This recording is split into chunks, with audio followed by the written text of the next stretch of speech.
Have you ever been playing a game and thought to yourself, the hard mode just isn't hard enough? Well, I have, and that's why today, dear viewer, we'll be playing a DEATHWORLD, but I'm not allowed to research military science. That means no flamethrowers, no laser turrets, no tank, no rocket launchers, and no personal combat equipment. I'll be limited only to gun turrets with only 2 tiers of damage upgrades, red ammo, and grenades. Now these restrictions would probably be annoying on a default settings playthrough, but on a DEATHWORLD they're going to completely warp my approach to the game. To properly understand this run, we need to talk about biter evolution and how it works. Since being limited to only the earliest of military tech means biters will eventually massively outclass what little defenses we can put up. Evolution has 3 factors: time, pollution, and the destroy factor. Of these 3, the destroy factor is by far the most dangerous, since killing even a few nests can increase the biter's evolution percentage by several digits. The pollution and especially time factors aren't usually something you should worry about on default settings, but DEATHWORLD increases their values massively.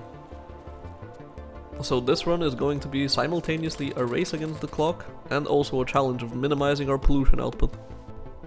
In the early game we don't have the luxury of worrying about pollution. We need research in buildings and we need them fast.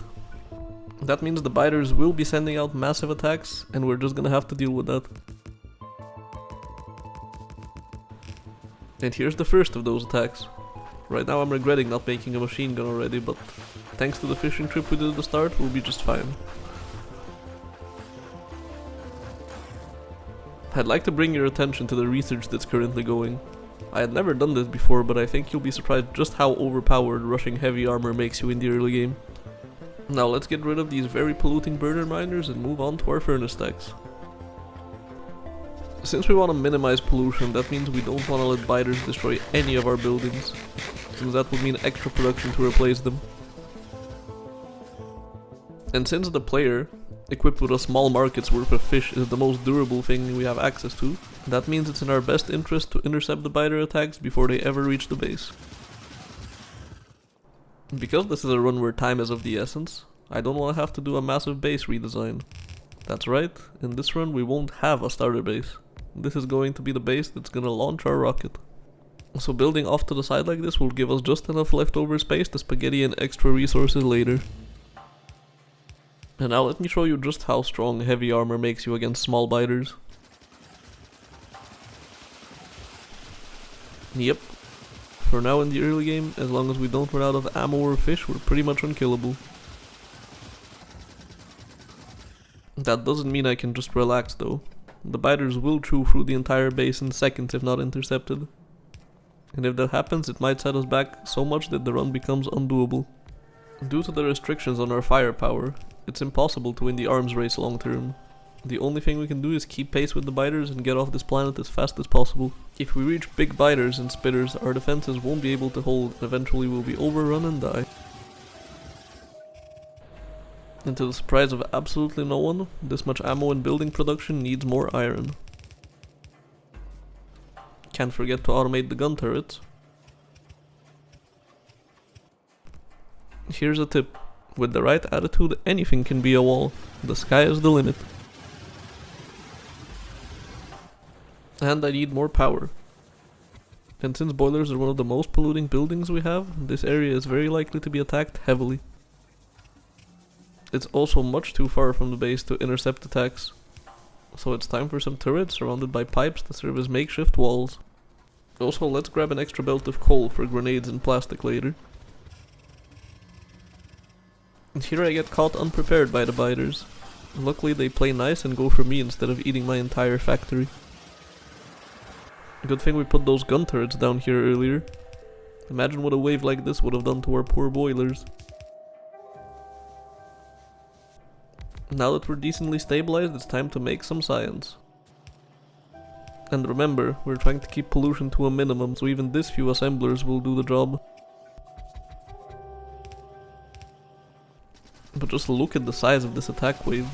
If this made it to the base uninterrupted, the run would be over. And while I was dealing with that, I got hit with the biter flanking maneuver. Well, thankfully it was just a small group. Now time for the labs. Military 2 is the last combat related research we're allowed to get. But it also gives us one of the most powerful tools for the early and mid game. Grenades. Instead of wasting dozens of iron plates worth of ammo, now we can just kill an entire huge attack wave with just a single grenade. Give me a break. Because that nest to the east is so close to the base, attacks like this happen all the time. It's not even worth it to destroy the nest because that would just make the biters evolve faster. I'm gonna need a more permanent solution to this if I wanna actually progress the game. Since dedicating resources to a full perimeter just isn't feasible right now, these little boxes of turrets are going to be the main line of defense. As long as the attacks don't get too crazy, they should hold. And here they are, already taking out their first attack wave. Now the next thing on the agenda is oil. And while usually the challenge of a DEATHWORLD is over as soon as you get oil, because you get to use overpowered flamethrower turrets, we have no such luxury. Our run only gets harder and harder. And worse yet, to get to the oil field I'll need to clear some biter nests. I explained biter evolution earlier, but in case you missed it, killing nests in this run massively reduces the time we have before we're overwhelmed by big biters.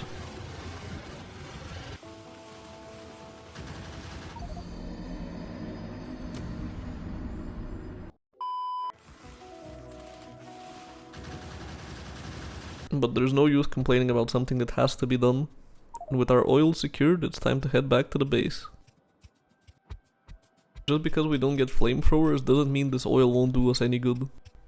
It'll give us one of the most important things for this run, but for now we're gonna need more infrastructure. Building green circuits this close to the biter front is scary, but let's just hope the turrets hold. This won't be nearly enough copper, but we just don't have the means to expand beyond the starter patch right now. And now that we have green circuits and plastic, I bet you can guess what I'm building next. And that's right, red circuits. And with them we also get the almighty efficiency modules, probably the single most important item for completing this run. Putting these in every building will massively reduce not only its pollution production, but also its power drain, leading to even less pollution. Now we actually have the tools we need to expand. And just in case you were in danger of forgetting just how often we're getting attacked,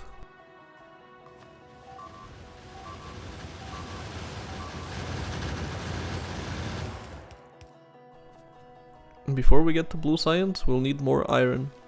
And luckily, there's a patch right next to our oil that we already cleared of biters. I'm not gonna turn it on yet, since I want it filled with efficiency modules so the pollution doesn't spread too far. And that can't be good. Thankfully our heroic turrets managed to take out the biters with the last bits of ammo they had, so the only casualties were walls. But since the attacks are getting more dangerous, let's double up the turrets. And an attack managed to somehow sneak through and get to my coal mine. Oh well, it could have been worse. Alright, now we finally have enough modules. Let the iron flow. And with that, let's finally get to blue science.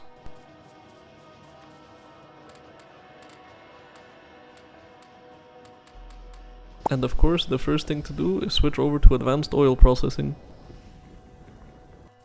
Now if we want any chance of getting through yellow and purple science, we're gonna need copper.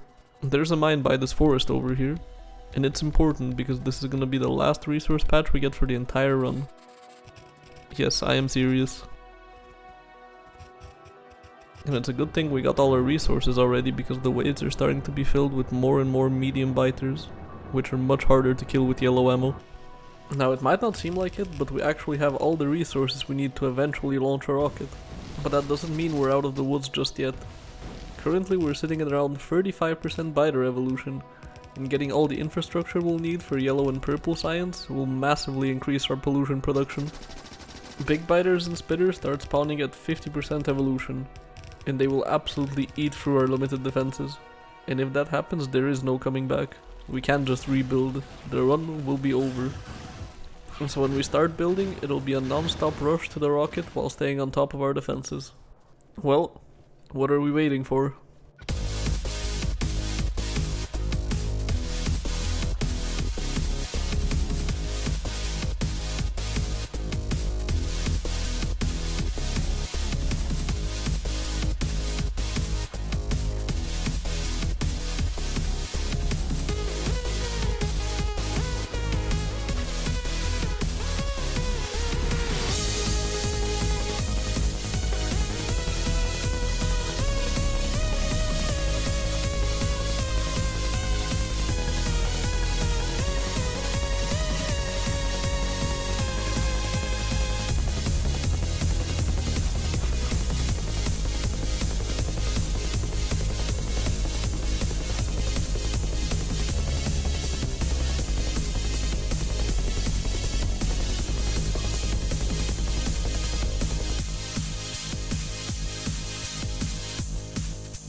Even after all that, there's still more building to be done.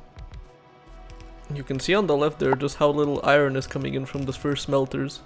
That's because our starter patches are almost depleted, making it even more important that we get out of here fast. And I hate to have to do this, but we're just out of space. Also, I'd like a better spot to put our defenses, so I have to clear the eastern biter nests. Hey, at least it's revenge for all the pain they caused in the early game.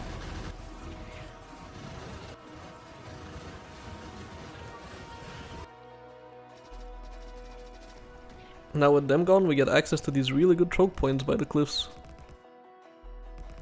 And since now the majority of attacks will be coming through here, it's actually worth it to use the red ammo in these turrets.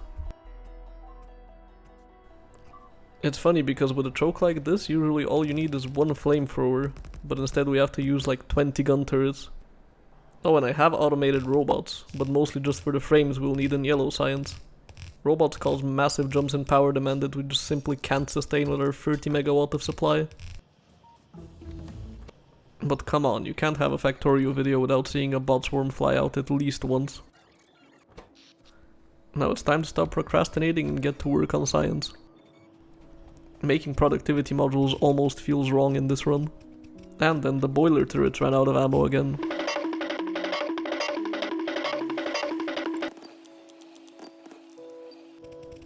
Can't forget the electric furnaces. And since I'm a massive idiot, I forgot to hit record again. But hey, the only thing you missed is me setting up LDS, nothing interesting. Also, this base is a gigantic mess. Getting the ingredients in here was way harder than it should have been. But once that's done, all we need to do in order to win is survive. Well, that might not be as easy as it sounds.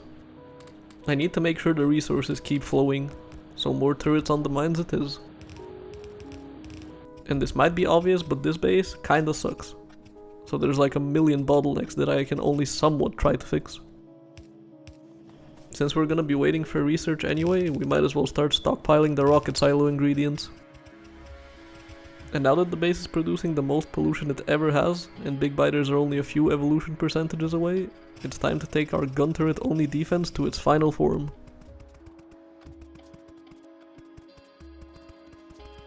Are this many gun turrets overkill? I'd rather not find out. And we finally have a use for all that red ammo we've been stockpiling. If we end up being too slow and get to big biters, at least this will make it impossible to kill them. The biters don't seem very happy about me putting 50 automatic guns right outside their house.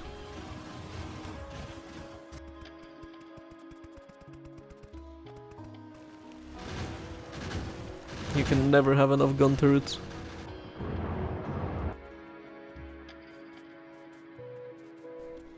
Also, finally we get to put those robots to use. Their single purpose in this run will be repairing the wall.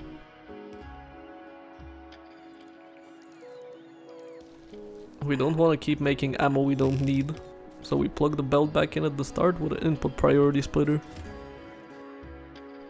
And now begins the long process of cleaning up biter attacks, fixing bottlenecks, and waiting for research to finish. Here's a neat little trick you can do. Walls marked for deconstruction let you walk right past them, and you can hit and do once you're through. Who needs gates? forget what I said earlier, there's one more item we need, RCUs. So we also need speed modules. Also, let's finally give the boiler outpost some robots to repair it and replace destroyed turrets. And somehow the biters still find the one area with no turrets to attack. I can't even be mad, that's just impressive.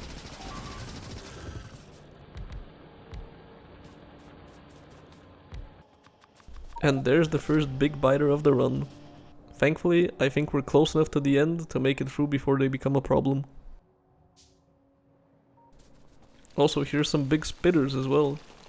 And look how many grenades it takes to kill just one of them. Good thing I have nothing better to do right now than intercept attacks.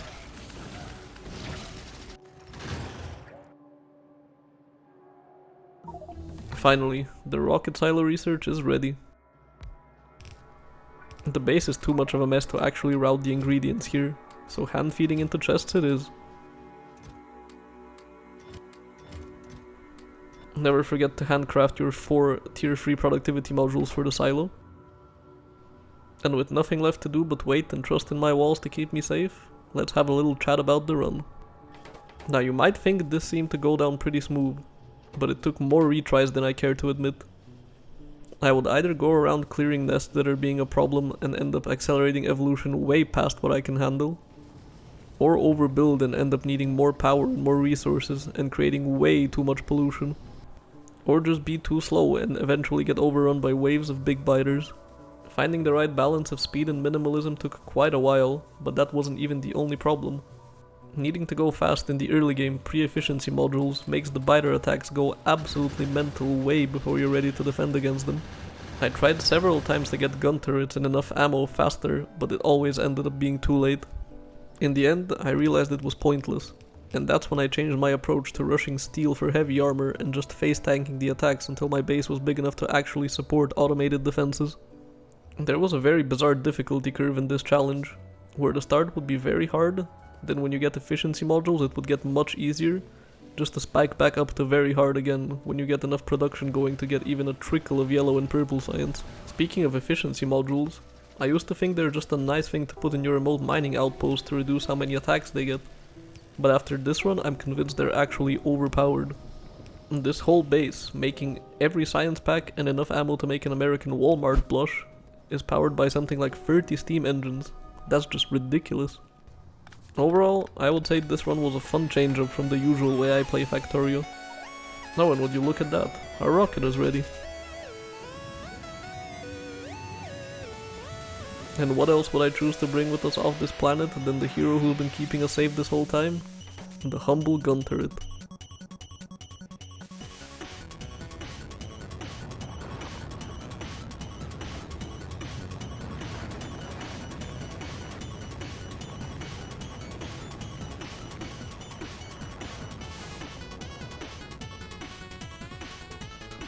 And so we reached the end of our run, having researched all the way to the rocket launch without ever touching military science. I hope you enjoyed this video, but for now it's time to say our goodbyes. Until next time, dear viewer, see ya!